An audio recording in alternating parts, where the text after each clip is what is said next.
Año 303. El emperador Diocleciano ha desencadenado una cruel persecución contra los cristianos.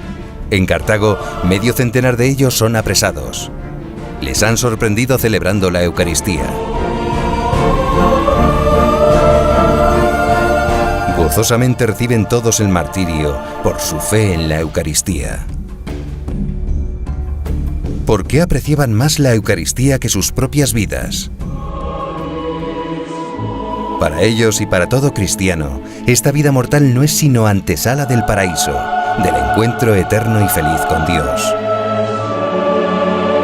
Y un anticipo de esa felicidad es la Eucaristía. En ella, el mismo Jesucristo se nos da como alimento.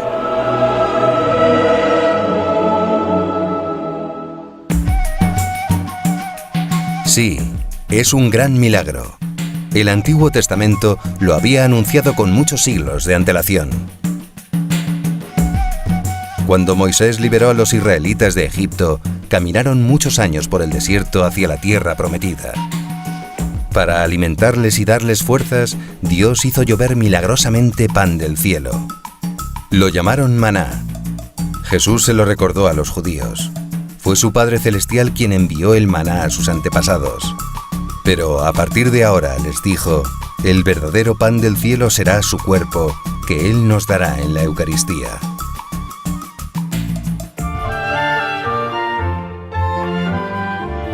Otra figura de la Eucaristía fue la antigua fiesta judía de la Pascua.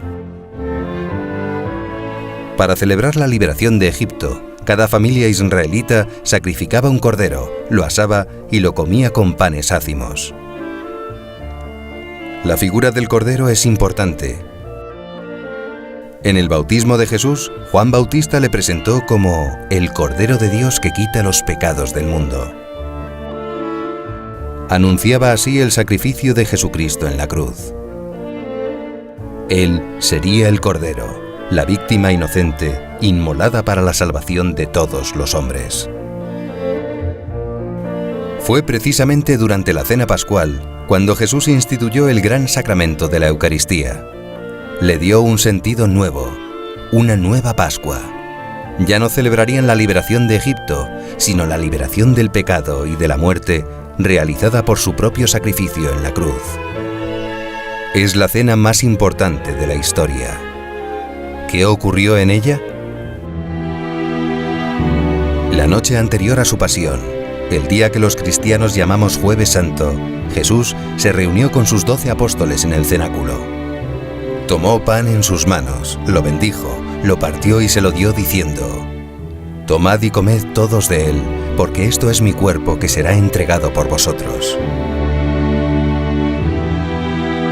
Después, tomó en sus manos el cáliz con el vino y les dijo: «Tomad y bebed todos de él, porque este es el cáliz de mi sangre, sangre de la alianza nueva y eterna, que será derramada por vosotros y por todos los hombres para el perdón de los pecados.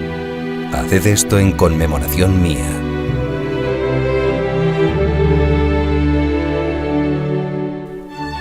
Los apóstoles obedecieron. Empezaron a celebrar aquel mismo rito, conscientes de renovar por el poder de Cristo el gran milagro de la Eucaristía realizado por el Salvador. Así ha llegado hasta nosotros. Lo llamamos Santa Misa o celebración eucarística. En ella, Cristo resucitado renueva incruentamente el sacrificio que ofreció en la cruz. En la consagración, el pan y el vino se convierten verdaderamente en su cuerpo y en su sangre. En la comunión, recibimos al propio Cristo, el Hijo de Dios. Es como un anticipo de la vida eterna.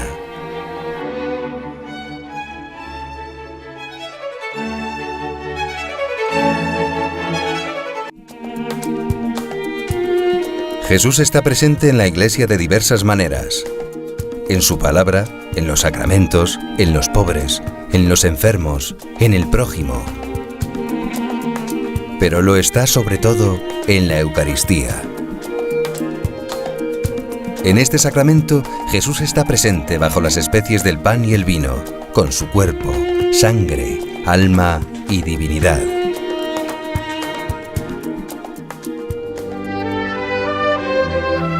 Jesús resucitó y subió al cielo después de su muerte, pero no nos abandonó. Nos quería demasiado para dejarnos desamparados en medio de tantos peligros y tentaciones. Por eso quiso quedarse para siempre con nosotros en el sacramento de la Eucaristía. Para ello, realizó un milagro asombroso. Se llama transustanciación. Esta palabra significa cambio de sustancia.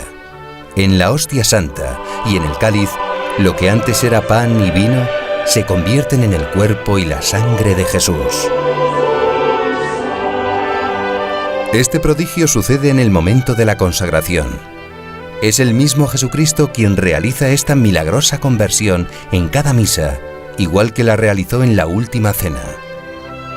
El sacerdote, representante de Cristo, es quien pronuncia las palabras, pero su eficacia milagrosa proviene de Dios. Nuestros sentidos solo perciben los accidentes, es decir, las apariencias del pan y del vino, su forma, color y sabor. No vemos a Cristo con los ojos. ¿Cómo creer entonces? Eso mismo preguntó este niño al Papa. La mia catechista mi ha detto che Gesù è presente nell'Eucaristia. Ma come? Io non lo vedo. Ci sono tante cose che non vediamo e che esistono e sono essenziali. Per esempio, non vediamo la nostra intelligenza e la abbiamo. Anche non vediamo, per esempio, la corrente elettrica e tuttavia vediamo che esiste. Le cose più profonde che portano realmente la vita e il mondo non vediamo, ma possiamo vedere e sentire gli effetti. El apóstol Tomás no aceptó la resurrección de Jesús porque no la había visto con sus propios ojos. Un día, estando reunido con los demás apóstoles, Jesús se les apareció y mandó a Tomás meter los dedos en sus llagas. Tomás creyó entonces, pero Jesús le replicó: «Tú crees porque me has visto. Dichosos los que crean sin haber visto».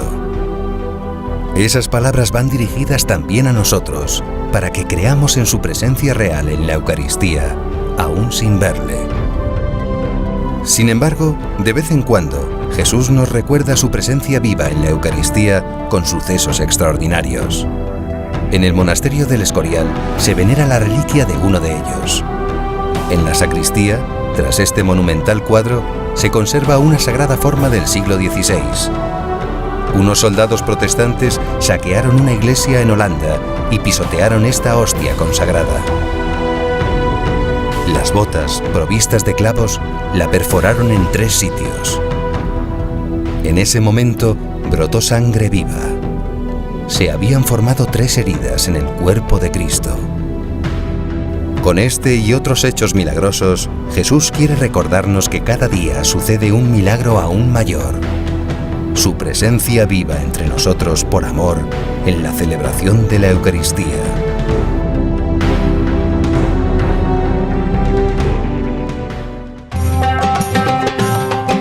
Cuando los judíos se establecieron en Jerusalén, Dios ordenó que se le construyera un templo.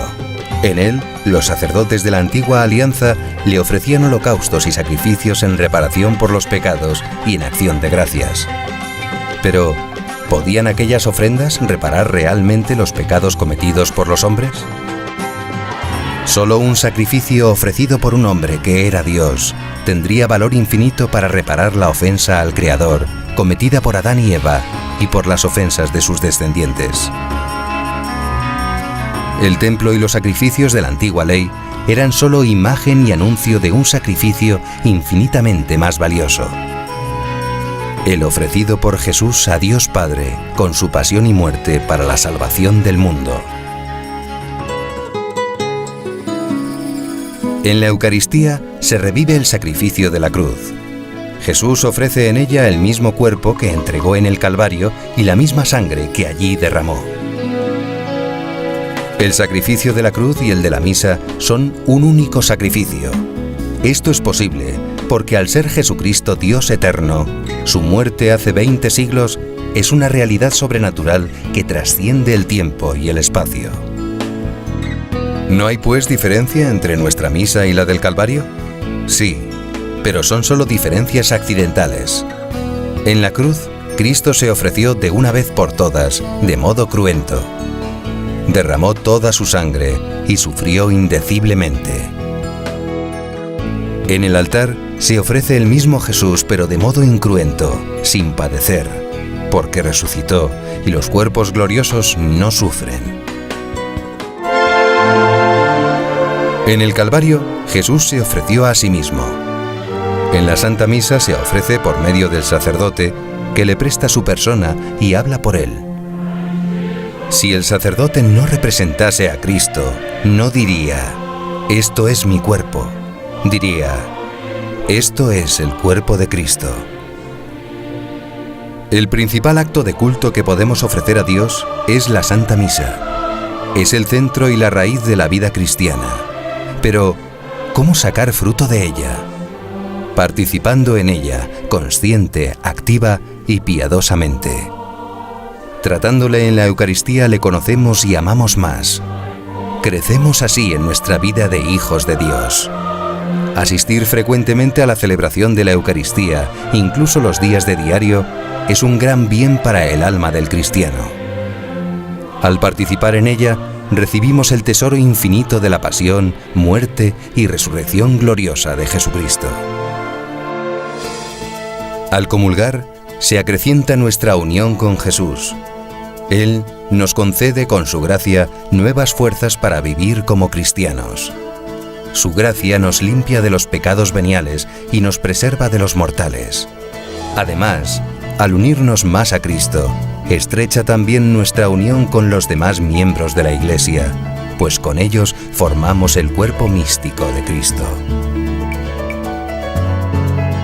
La comunión nos hace mejores, pero su eficacia, la gracia que se nos da, depende del grado de fe y de amor que cada uno pone al comulgar.